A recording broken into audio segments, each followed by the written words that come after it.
अस्सलामु अलैकुम वरहमतुल्लाहि वबरकातुहू। अल्हम्दुलिल्लाहि कफ़ा वस्सलामुन अला इबादिहिल्लज़ीना इस्तफ़ा, अम्मा बाद। मुशाहिदीन किराम, अमल की दुरुस्तगी शरअन मतलूब है। इबादत की हिफाजत ईमान का तकाज़ा है। किसी भी अमल को अहसन तरीके से अंजाम देने के लिए उससे मुताल्लिक़ा गलतियों की मारिफत ज़रूरी होती है। मुआशरे में बहुत सारे हज़रात रोज़े के अहकाम व मसाइल से नावाकिफ़ हैं। उन्हें मुफ़्सिदात सौम, रोज़ा फासिद व बातिल कर देने वाले आमाल का पता नहीं, जिनकी बिना पर वो कुछ ऐसी गलतियां कर बैठते हैं जिनसे रोज़ा बातिल हो जाता है और उन्हें उसकी खबर नहीं होती।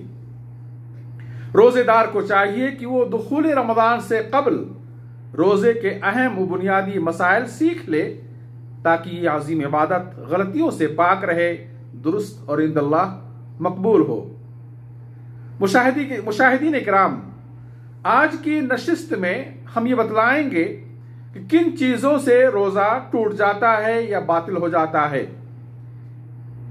ये बात तो हर एक को मालूम है कि कसदन जानबूझकर खाने पीने से रोज़ा टूट जाता है। इसी तरह वो चीज़ें भी रोज़े को बातिल कर देती हैं जो खाने पीने के मुशाबे होती हैं, जैसे मुग़ज़्ज़ी इंजेक्शन या मुग़ज़्ज़ी मशरूब जो मुंह, नाक या किसी और तरीके से पेट तक पहुंचाया जाए तो उससे रोज़ा बातिल हो जाता है। इसी तरह से वो चीज़ें भी रोज़े को बातिल कर देती हैं जो अमलन खाने पीने के हुक्म में होती हैं, जैसे सिगरेट, तंबाकू वगैरह दीगर मनशियात, बल्कि इनका इस्तेमाल तो दीगर अय्याम में भी हराम है। ऐसे लोगों पर तौबा और बाद में क़ज़ा लाजिम हो जाता है। यहाँ ये वाज़ेह कर दूं कि भूल कर खाने या पी लेने से रोज़ा बातिल नहीं होता है।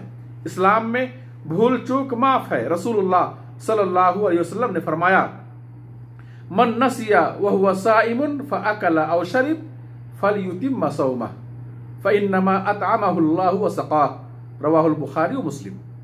जब तुम में से कोई शख्स भूल कर खा या पी ले तो वो अपने रोज़े को पूरा करे, अल्लाह ने उसे खिलाया और पिलाया है।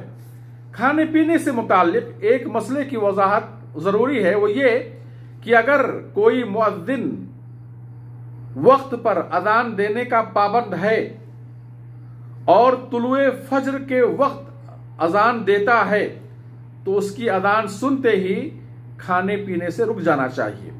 जैसा कि नबी सल्लल्लाहु अलैहि वसल्लम ने सहाबा से फरमाया था कि बिलाल रात ही में अजान दे देते हैं, तुम लोग खाते पीते रहो यहां तक कि इब्ने उम्मे मक्तूम की अजान सुन लो, इसलिए कि वो तुलुए फज्र के वक्त अजान देते हैं। ऐसे ही मिसवाक खाने पीने के हुक्म में नहीं है। बहालत रोज़ा, रोज़े की हालत में मिसवाक करने से रोज़ा बातिल नहीं होता है। आमिर बिन रबिया रज़ियल्लाहु अन्हु से रिवायत है, उन्होंने कहा कि मैंने नबी सल्लल्लाहु अलैहि वसल्लम को रोज़े की हालत में इतनी बार मिसवाक करते देखा कि गिन नहीं सकता। इसे इमाम बुखारी ने रिवायत की है। इसी तरह से बाज लोग गुलू करते हुए रोज़े की हालत में थूक नहीं निगलते हैं। हालांकि रोज़े की हालत में थूक निगलने से रोज़े पर कोई फ़र्क नहीं पड़ता है और इसमें शरअन कोई हरज की बात नहीं है, क्योंकि ये अमलन खाने पीने के हुक्म में नहीं है और ऐसा करना बिला वजह अपने आप को हरज और तकलीफ में डालना है। इस्लाम ने रोज़ेदार पर ऐसी कोई पाबंदी आयद नहीं की है। तीसरी चीज़ जिससे रोज़ा बातिल हो जाता है वो है जिमा, यानी बीवी के साथ हम बिस्तरी करना। रमज़ान के दिनों में जिमा करने से क़ज़ा के साथ साथ कफ़ारे मुग़ल्लज़ा भी वाजिब हो जाता है। क़ज़ा ये है कि उस दिन के बदले रोज़ा रखे और कफ़ारे मुग़ल्लज़ा ये है कि वो एक मोमिन गुलाम आज़ाद करे। अगर इसकी ताकत ना हो तो 2 माह लगातार रोज़े रखे, बीच में गैप ना करे। 2 माह 60 रोज़े लगातार रखे। अगर इसकी भी ताकत ना हो تو 60 مسکین کو کھانا کھلائے، جیسا کہ صحیح بخاری کے اندر روایت موجود ہے۔ واضح رہے کہ نیند کی حالت میں اگر احتلام ہو گیا تو اس سے روزہ باطل نہیں ہوتا ہے، کیونکہ سونے والا شرعاً مرفوع القلم ہے اور یہ چیز اس کے اختیار میں نہیں ہے، لیکن اگر قصدن جان بوجھ کر منی خارج کیا ہے تو گناہ کے ساتھ ساتھ اس کا روزہ بھی باطل ہو جائے گا اور وہ توبہ کرے پھر بعد میں قضا کرے۔ اسی طرح اگر جنابت و ناپاکی کی حالت میں صبح ہو گئی تو اس سے روزہ فاسد نہیں ہوگا۔ ایسا شخص غسل کرے، فجر کی نماز پڑھے اور روزہ مکمل کرے، جیسا کہ نبی صلی اللہ علیہ وسلم کے ساتھ پیش آیا۔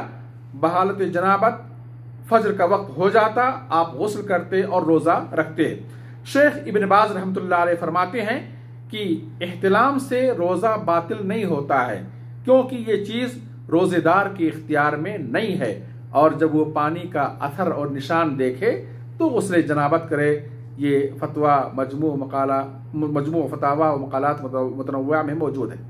اسی طرح سے جان بوجھ کر قے کرنے سے روزہ باطل اور بعد از رمضان قضا لازم ہو جاتا ہے۔ حدیث یا فرماتے ہیں من ذرعہ قیء وهو صائم فلیس علیہ قضاء وان استقاء فلیقضی، رواہ ابو داؤد ابن ماجہ۔ جس روزے دار کو خود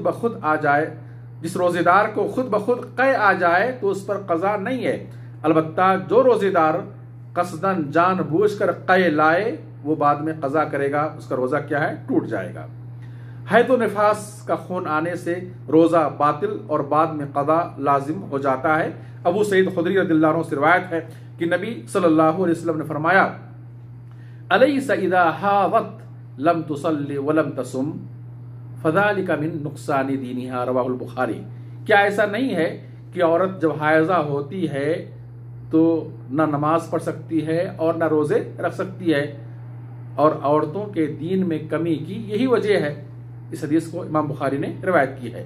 اس مسئلے میں بعض عورتیں یہ غلطی بھی کر جاتی ہیں کہ اگر وہ طلوع فجر سے پہلے پاک ہو گئی ہیں اور وقت کی تنگی کی بنا پر غسل نہ کر سکیں، یا سستی اور کاہلی کی بنا پر، لاپرواہی اور غفلت کی بنا پر غسل نہ کر سکیں، یہاں تک کہ وہ صبح ہو گئی، تو وہ غسل نہ کر سکنے کی وجہ سے روزہ نہیں رکھتی ہیں۔